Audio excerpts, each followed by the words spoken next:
Bismillahirrahmanirrahim. Assalamualaikum warahmatullahi wabarakatuh.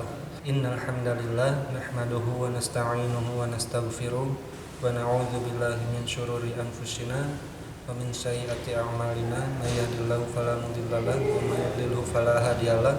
Asyhadu an la ilaha illallah wa asyhadu anna Muhammadan abduhu wa rasuluh. Allahumma sholli ala sayyidina Muhammad wa ala alihi wa ashabihi ajma'in. Perkenalkan, nama saya Reka. Di sini saya ingin mencoba melakukan sharing dengan sahabat Imaji terkait dengan dakwah. Banyak pemahaman yang beredar di masyarakat bahwa dakwah itu hanyalah untuk orang-orang yang sudah berusia tua gitu, atau sudah mapan gitu. Atau juga ada yang beranggapan bahwa dakwah itu harus berasal dari pesantrenan gitu. Atau juga ada yang beranggapan bahwa dakwah itu berdiri di atas mimbar gitu, di dalam masjid. Nah, untuk memahami lebih jauh tentang apa itu dakwah dan siapa saja yang harus mengemban dakwah itu, maka kita harus kembali kepada dalil terkait dengan dakwah itu sendiri. Jadi dakwah itu berasal dari bahasa Arab da'watan, isi masdar dari da'a yad'u, artinya menyeru. Jadi dakwah itu menyeru dari apa yang seharusnya diserukan. Apa yang harusnya diserukan, maka kita harus melihat dalil-dalil mengenai dakwah. Sebagaimana contohnya dalam firman Allah dalam surat Al-Imran ayat 104, A'udzubillahi minasyaitonirrajim. Wal takum minkum ummatu yad'una ilal khair wa ya'muruna bil ma'ruf wa yanhauna 'anil munkar wa ulaika humul muflihun. Nah, di sana Allah memerintahkan kepada kaum muslim, wal takum minkum ummah. Jadi hendaklah ada segolongan umat yad'una ilal khair, menyeru kepada kebaikan. Jadi al khair di sana secara bahasa diartikan kebaikan. Jadi apabila kita melihat terjemahan Al-Qur'an, maka al-khair disana diartikan kebaikan. Namun apabila kita mengali tafsir ayat tersebut, maka sebagian mufassir mengatakan bahwa al-khair itu adalah Islam. Wa ya'muruna bil ma'ruf, memerintahkan kepada kebaikan, wa yanhauna 'anil munkar, dan mencegah dari kemungkaran. Wa ulaika humul muflihun, dan mereka itulah orang-orang yang beruntung.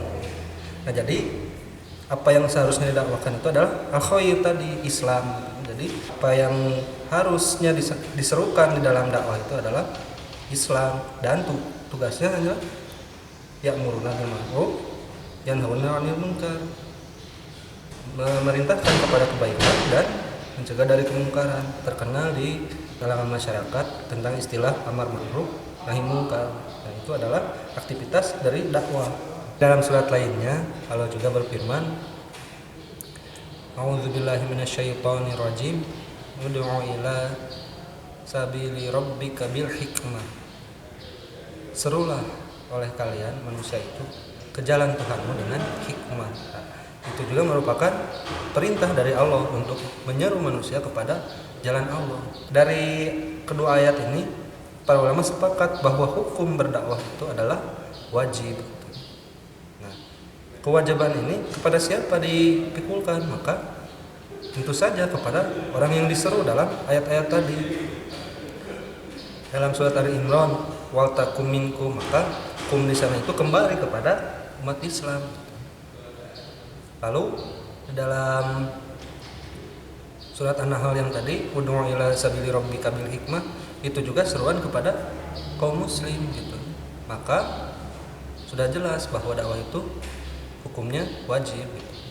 Maka wajib ini tidak ada batasan, baik itu berusia muda, tua, atau berlatar belakang akademisi atau non akademisi, baik itu laki-laki ataupun perempuan. Maka selama ia seorang muslim, maka ia wajib berdakwah. Ada juga dalil lainnya yang menyebutkan bahwa dakwah itu dibebankan kepada individu kaum muslim, sebagaimana yang dikeluarkan oleh Imam Muslim dalam sahihnya dari sahabat Abu Hurairah radhiyallahu anhu, Rasulullah sallallahu alaihi wasallam bersabda, "Man ra'a minkum munkaran falyughayyirhu bi yadihi fa illam yastati fabilisanihi fa illam yastati fa biqalbihi wa dzalika ad'aful iman. Nah, di sini Imam Ibnu Katsir menjelaskan bahwa dakwah itu ada yang perduain gitu. Karena man dalam hadis tersebut itu lafaz umum gitu. Sedangkan lafaz umum itu sebagaimana kaidah ushul fikih disebutkan bahwa dalil ammi yabqa fi umumihi malam yari dalil taksis.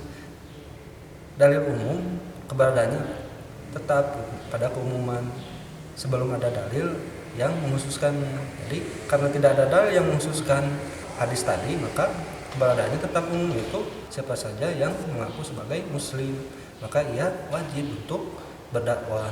Nah, mengapa gitunya?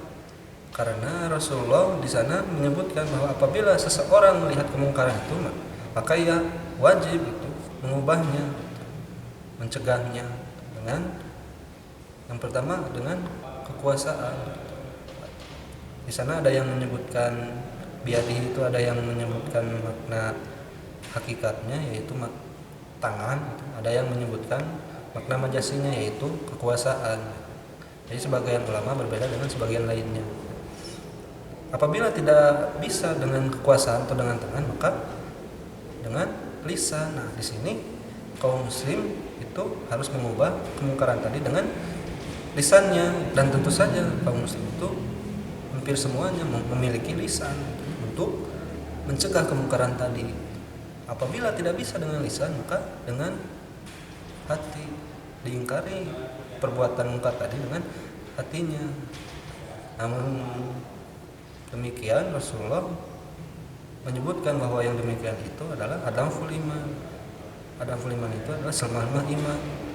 Jadi iman yang paling lemah itu adalah orang yang melihat kemungkaran dengan mengingkarinya dalam hati saja. Nah, itulah orang yang disebutkan dalam hadis tadi adamful iman. Nah, maka di sana ada kewajiban untuk kita apabila tidak memiliki kekuasaan dengan lisan kita. Contohnya seorang wanita yang keluar rumah tanpa menutup auratnya, maka di sana ada kemungkaran dan kita apabila melihatnya harus mencegah dengan lisan kita.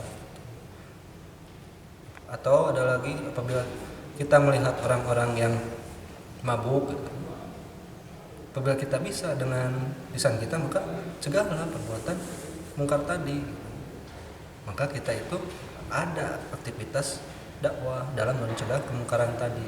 Karena dakwah itu hanya dua aktivitasnya. Yang pertama amar ma'ruf, yaitu memerintah kepada yang baik, dan nahi munkar, yaitu mencegah dari kemungkaran. Nah, berdasarkan dalil tadi, maka sudah jelas bahwa dakwah itu dibebankan kepada setiap kaum muslim bagi mereka yang telah balik dan berakal, baik itu dari kalangan kaum muda atau kaum yang sudah tua, baik itu orang kaya atau orang miskin. Maka selama orang itu beragama Islam, maka dakwah itu wajib bagi mereka. Jadi bagi siapa saja yang menelaah dalil-dalil tadi, maka dipastikan bahwa dakwah itu bukan hanya kewajiban kepada orang-orang yang sudah tua Maka orang-orang yang masih muda pun dibebankan kewajiban dakwah tadi. Mengapa Karena ya dalam hadisnya pun dalam redaksinya. Nah, dakwah itu jadi wajib baik bagi yang sudah tua atau yang masih muda Apalagi bagi anak muda yang masih memiliki tenaga yang kuat waktu yang luang Maka seharusnya mereka yang lebih gesit lebih cepat cekatan dalam berdakwah. Karena ketika para sahabat pun memeluk Islam, mereka itu berada pada usia yang masih muda, seperti Utsman bin Affan, Umar bin Khattab, Zaid bin Ziyad. Nah, mereka itu berdakwah pada usia yang masih muda, sebelum usia 30 tahun.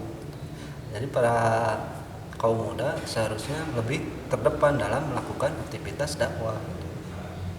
Padahal ya kita tahu kemungkaran di zaman sekarang terutama di negeri ini, kemungkaran itu ada di setiap sudut.